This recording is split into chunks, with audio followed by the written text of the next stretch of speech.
आइन से अपनी तकरीर का आगाज उस हदीम हस्ती से करना चाहूंगी जिसे औरत कहते हैं।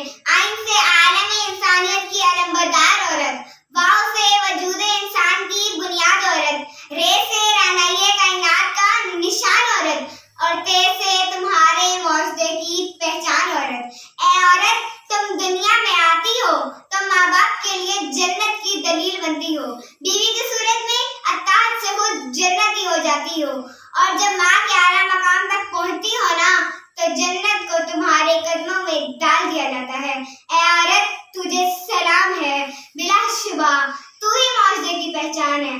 तुम ही हो जो बेहतरीन तरबियत से मर्द को उसके मौजूदे में उसका मकाम और उसकी पहचान दिलवाती हो, और वक्त पड़ने पर उसका दाया बाजू बनकर उसके शाना बशाना चलती हो।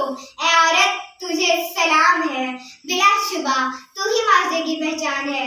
तुम ही मादरे मिल्लत, तुम ही अरफात, तुम ही मरियम, और तुम ही हो तारा काजी, और तुम ही हो वो नन्ही ज़ैनब जो खुद तो इस दुनिया से चली गई, लेकिन इस दुनिया मुर्दा मौजूदे में एक नई रूह फूंक गई। ए औरत, तुझे सलाम है, बिलाशुबा तू ही मौजूदे की पहचान है। शुक्रिया।